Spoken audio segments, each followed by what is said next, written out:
जय हिंद, जय अखंड भारत। नमस्कार दोस्तों, स्वागत है आपका कवरनॉमिक्स में। उम्मीद करता हूँ आप सभी कुशल मंगल होंगे। अगर आप पहली बार ही आए हैं तो इस चैनल को सब्सक्राइब ज़रूर करिए और वीडियो पसंद आए तो लाइक बटन भी ज़रूर दबाइएगा। मान लीजिए आप समुंदर में जा रहे हैं और समुंदर में कुछ गड़बड़ हो रहा है, तूफान सा आ रहा है, तो उस जहाज़ को बचाने की जिम्मेदारी कैप्टन की होती है। वो कैप्टन पे ही पूरा शिप बचाने का दारोमदार रहता है कि उसको किसी न किसी तरीके से उस जहाज़ को वो उस तूफान से बचा लेगा। लेकिन अगर वो कैप्टन ही अपने जहाज़ को सीधा ले जाकर ऐसी मुसीबत में डाल दे जहाँ से उस जहाज़ का बच पाना मुश्किल हो, या फिर किसी आइसबर्ग में जाकर सीधा टकरा दे, तो फिर उस जहाज़ का क्या करेंगे। वैसे ही होता है देश चलाने वालों को के बारे में अगर हम कहें तो वो उनकी ही जिम्मेदारी होती है कि वो अपने देश को सही तरीके से बचाकर आगे बढ़ाएं। जो मुसीबतें आ रही हैं देश के ऊपर, उसको पहले से परखें, सही कदम उठाएं और अपने देश को मुसीबत में पड़ने से बचाएं। लेकिन उसका सो कॉल्ड देश का रखवाला ही अगर देश का कंडम करे, देश को गर्त में ले जाए, फिर उस देश का क्या ही कहना। वो भगवान भरोसे ही चलेगा वैसा देश। तो बांग्लादेश में भी आजकल यही हो रहा है। हम सब जानते हैं सो कॉल्ड स्टूडेंट प्रोटेस्ट की वजह से शेख हसीना को देश छोड़कर भागना पड़ा। कई महीनों से वो भारत में आकर बैठी हैं, लेकिन उसके बाद जो रिकवरी की उम्मीद थी बांग्लादेश में वो कभी नहीं आई। मोहम्मद यूनुस को लाया गया इंटरिम गवर्नमेंट में केयर टेकर हेड के रूप में। अभी वही बाहर संभाले हुए, कमान उनके हाथों में है। लेकिन अब इतने महीनों के बाद भी 6 से ज़्यादा महीने हो गए, लेकिन उसके बाद भी बांग्लादेश की इकोनॉमी में रिकवरी छोड़िए, उल्टी दिशा में चल रहा है बांग्लादेश और गर्त में जा रहा है। बद से बदतर होता चला जा रहा है बांग्लादेश का हालत। वहाँ पे इंडस्ट्रीज बैठ रही हैं। जो टेक्सटाइल इंडस्ट्री इंडिया से भी बड़ी थी, वर्ल्ड की one of the biggest industries हुआ करती थी बांग्लादेश की, उस टेक्सटाइल इंडस्ट्री की हालत ख़राब हो चुकी है। लिटरली बहुत ज़्यादा ख़राब हो चुकी है टेक्सटाइल इंडस्ट्री की। हज़ारों छोटी बड़ी कंपनियां बंद हो चुकी हैं और हज़ारों कंपनियां बंद होने के कगार पर पहुंच चुकी हैं।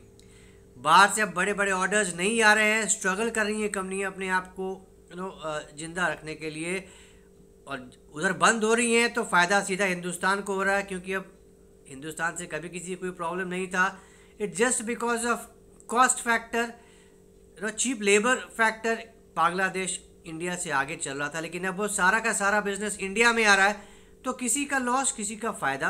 तो अब आप इंडिया के पीछे पड़े हैं, इंडिया से दुश्मनी मोल लेने के लिए बैठे हुए हैं, मोल ले रहे हैं, तो ठीक है, फिर आप दूसरे तरीके से पे करिए।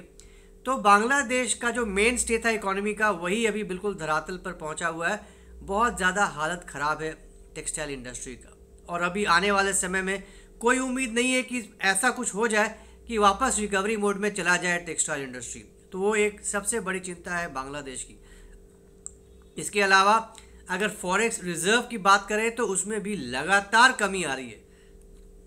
रिकवरी का कोई साइन नहीं है, चाहे वो वर्ल्ड बैंक हो, चाहे वो IMF हो, चाहे वो EDB हो। हर किसी ने चिंता जताई है फॉरेक्स रिजर्व को लेकर, और बताया है, बोला है बांग्लादेश को कि आप सही कड़े कदम उठाइए, रिफॉर्म्स कीजिए, नहीं तो आपके लिए बहुत बड़ी मुसीबत आने वाली है। अब कर्ज लेना शुरू कर देंगे आप पाकिस्तान की तरह। अब पाकिस्तान को गले लगाया है, बड़ा भैया बनाया है, तो भैया जहां पाकिस्तान गया है, आज जहां पाकिस्तान है, वो तो आपको वहीं लेकर जाएगा, और आप बिल्कुल उसी डायरेक्शन में चल पड़े हैं और बहुत तेज़ी से आप उस तरफ जा रहे हैं। पाकिस्तान अब बिग टाइम आपके इन्वॉल्वमेंट कर रहा है, आपके पॉलिटिक्स में, आपके इंटरनल मैटर्स में दखलंदाजी करना शुरू कर चुका है। तो वो दिन बहुत दूर नहीं है कि वापस आप चले जाइएगा पाकिस्तान के पास, अगर ऐसा कोई बहुत बड़ा घटना नहीं होता है जिससे कि ये सारे कुछ रुक जाए। शेख हसीना बैठी हैं यहाँ पे रह के, यहाँ पे कुछ ना कुछ बम फोड़ती रहती हैं। जाहिर सी बात है, अब देश से निकाल दिया गया है तो यहाँ बैठकर शांत कैसे रहेंगी।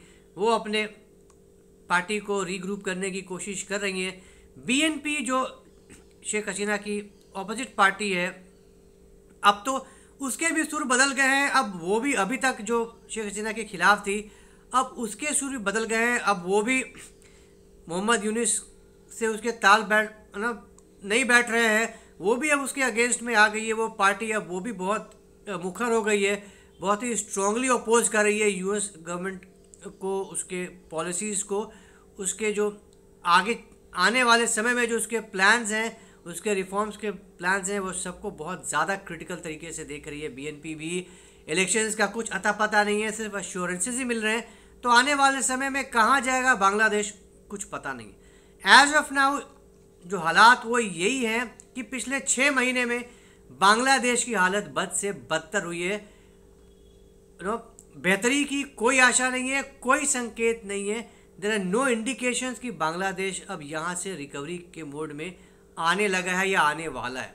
तो भगवान भरोसे है, अभी will have to wait and watch क्या होता है अभी और आने वाले समय में। अब तो पता नहीं, अगर कू हो जाए बांग्लादेश में भी म्यांमार की तरह, फिर तो देखना होगा। आर्मी चीफ बांग्लादेश के बहुत ज़्यादा टेंशन में है। वो धमका चुके हैं अब बांग्लादेश के पॉलिटिशियंस को कि आप लोगों का जो इंटरनल मामला है, इसके चक्कर में आप देश की सॉवरेनिटी और सुरक्षा को बहुत ही ज़्यादा खतरा पैदा कर रहे हैं। और बहुत आने वाले समय बहुत दिन दूर नहीं है जब बांग्लादेश पे कोई बड़ी मुसीबत आ न जाए। तो ये बांग्लादेश के आर्मी चीफ की बहुत बड़ी चिंता है और इस बात को लेकर वो बहुत ज़्यादा टेंशन में है, बहुत ज़्यादा वार्निंग दे चुके हैं सीधे साफ लफ्ज़ों में। अब इसका कितना असर होता है मोहम्मद यूनुस पे, बाकी के दूसरी पार्टीज पे जो एंटी शेख हसीना है, वो देखने वाली बात हो गई। So let's wait and watch, देखते हैं क्या होता है।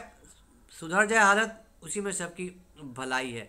तो ये थी एक छोटी सी जानकारी बांग्लादेश के बिगड़ते हुए हालात के ऊपर। आशा करता हूँ आपको ये जानकारी पसंद आई होगी।